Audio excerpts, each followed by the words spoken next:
Hello everyone, this is Chandan and you are watching the Learning Field. So this is our third lecture of our differential equation lecture series.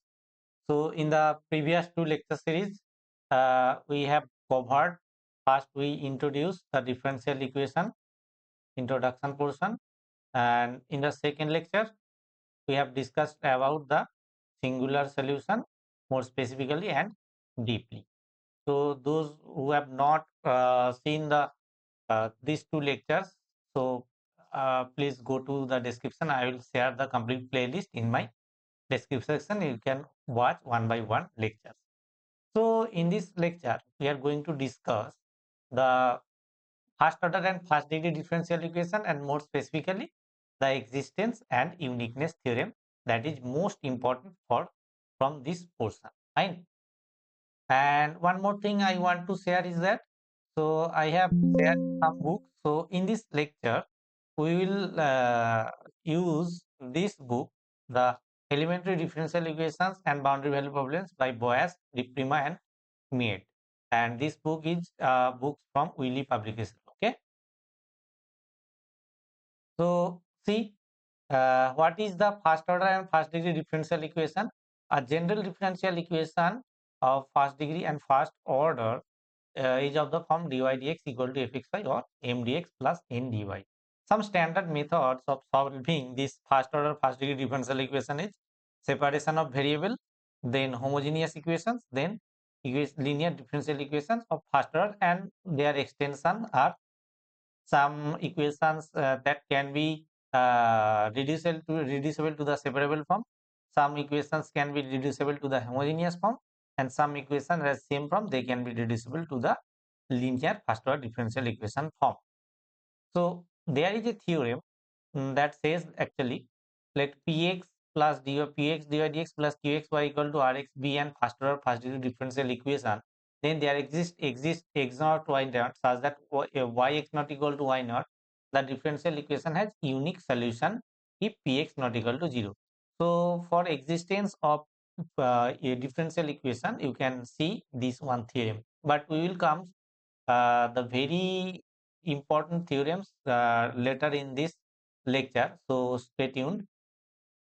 And now if we discuss these six types of equations one by one, I am just going to share that what are the standard form of these types of equations and how can you solve this. I'm not taking an example because these are very basic thing and I think you all will do it. So first one is variable separable form. The equation is of the form is ax dy dx plus by dy equal to 0, and by just simply integrating we get the solution, and where c is the constant of integration. Number two is reducible to separable form.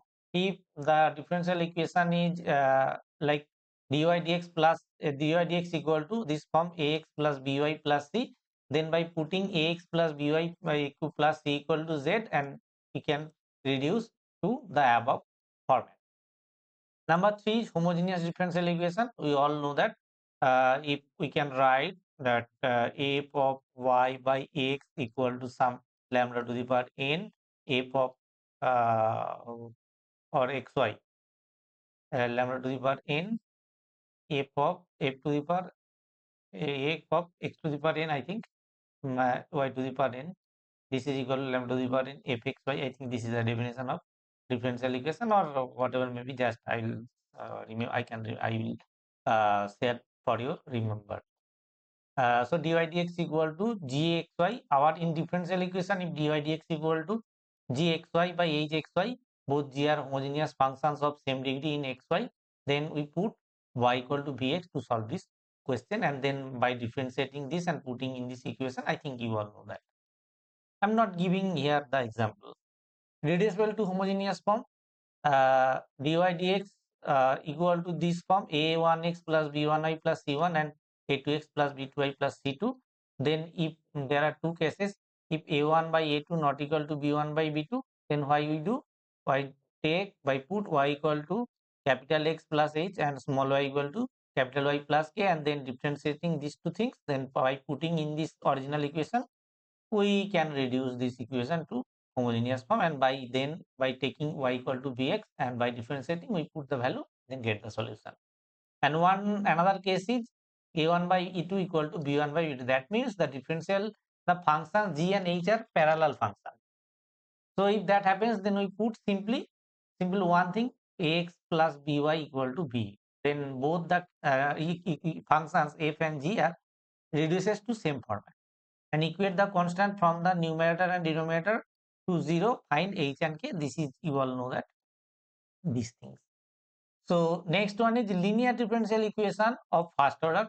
So the form is if dy dx plus py equal to q, where p and is a function of px and q is also a function of qx.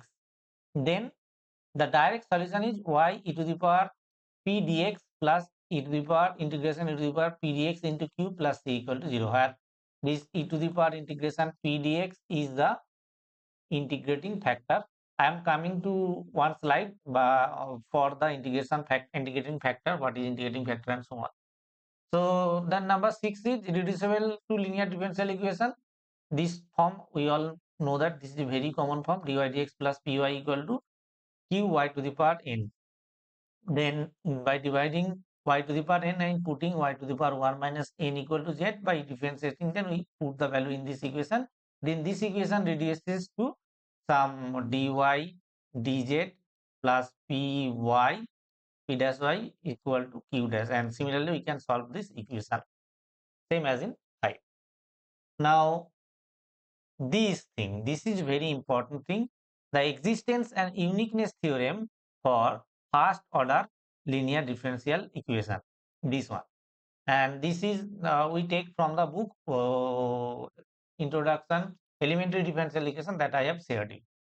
So the theorem says that if functions p and g are continuous in an open interval I containing the point t equal to t naught, then there exists a unique function y equal to phi t that satisfies the differential equation y dash plus pty equal to gt, that is in the same form py dy dx plus px into y is equal to qx. This is same as this. For each t, here the t is the independent variable in I and also satisfies the initial condition y t naught equal to y naught, where y naught is prescribed initial value. Fine.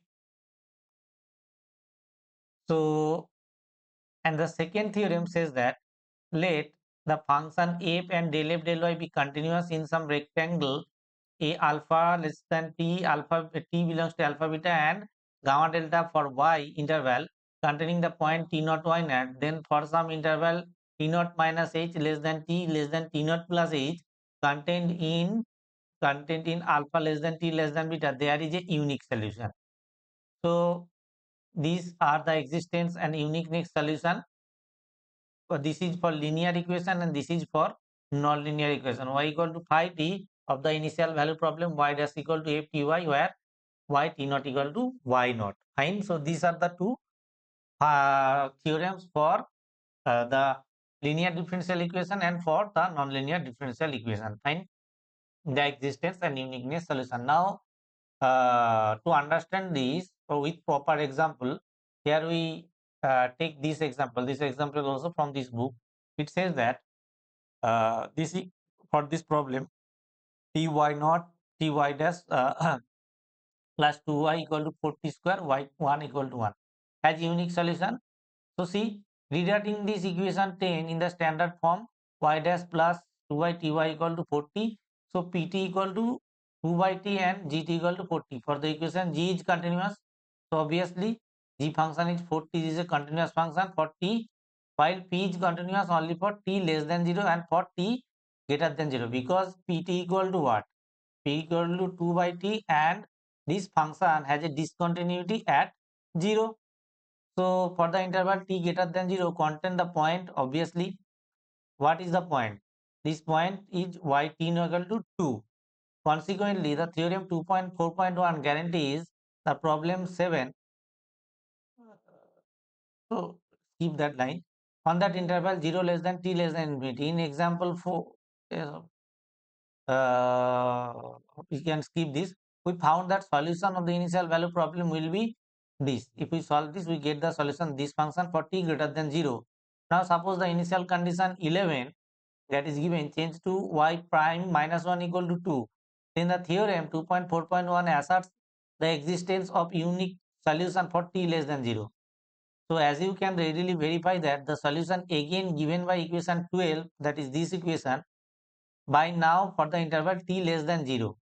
Okay, that means what is the interval said? If the function a, p and g are continuous in an open interval containing the point this, then there exists a unique function, unique solution actually. So that means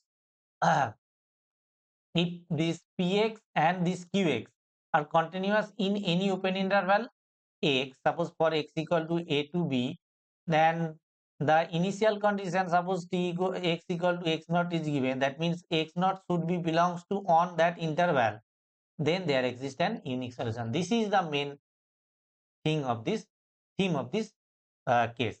Here you can see that this one point is contained in the interval rather than 0. If we define any interval rather than 0, that is here the interval is taken as minus infinity 0 open interval and 0 infinity open interval.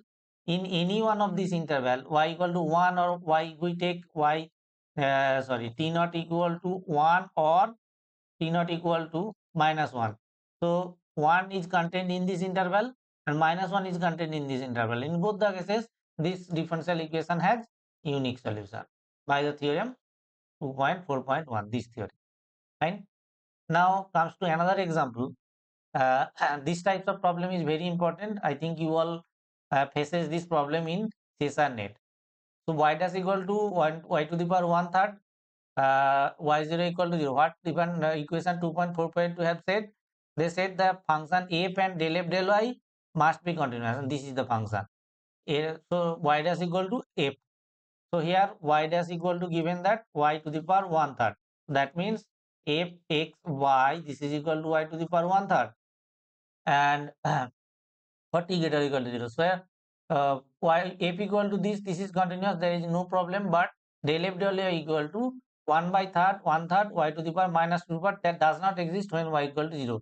Hence not continuous here. Therefore, by the theorem does not apply to this problem. No consolation can be drawn from it. However, the remark followed from 2.4.2, the continuity of depth does not exist in the solution. That means only if f is continuous, that does not mean this problem has infinite unique solution. Fine. But and there are no uniqueness, and we all know that these types of problem, this same problem I think comes in CSIR-NET, and this has infinitely many solutions. We have already solved it. So understand the situation more clearly, must accurately to solve the problem, which is easy to do the differential equation separable. So if we solve it, we get the solution y equal to this one. Fine. And y equal to this one after 2 by this is a general solution, and if we put c equal to 0, then we get this solution. So that means both the equation 15, sorry, both the equation 15, this is the equation 15, so satisfies both equation 15. On the other hand, with y equal to height, we define minus 2/3 to the power 1 by 3/2. So this is phi 1, and by just taking minus here, again define one function phi 2 is also a solution of the initial value problem. Moreover, the function y equal to phi 2 equal to 0. So is yet another solution. Therefore, we get three solutions. So phi 1 t is equal to 2 by 3t to the power 3/2. This is one solution.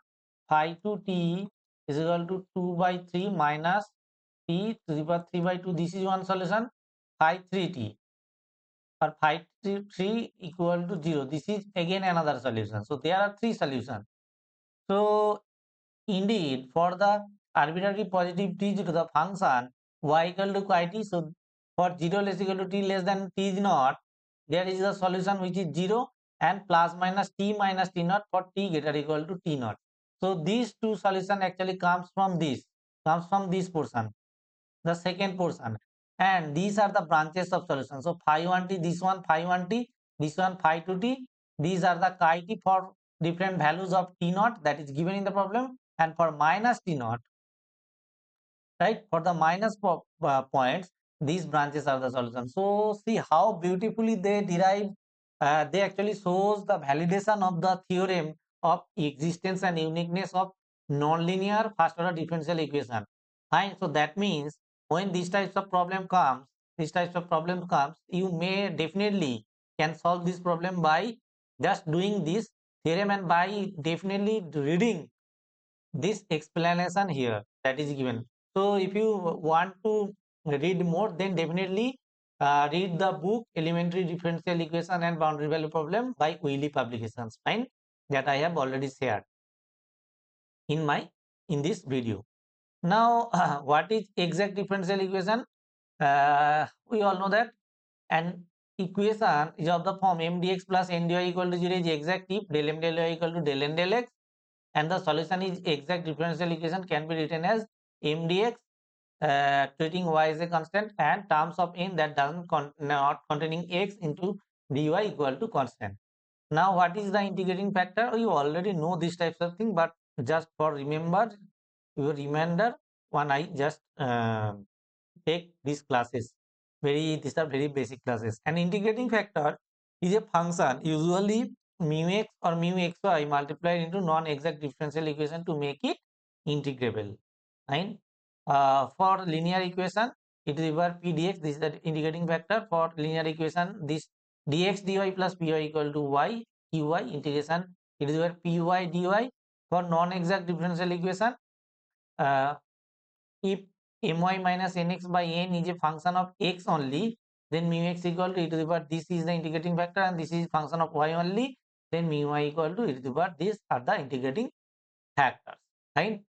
So in this lecture, these are very basic and small lecture. Now I am going to end this lecture to here. In this next lecture, we are going to proceed further. Okay. So please comment me if this lecture series is helpful and if any improvement needed in this lecture series. So let me know obviously in the comment section. Okay. Thank you.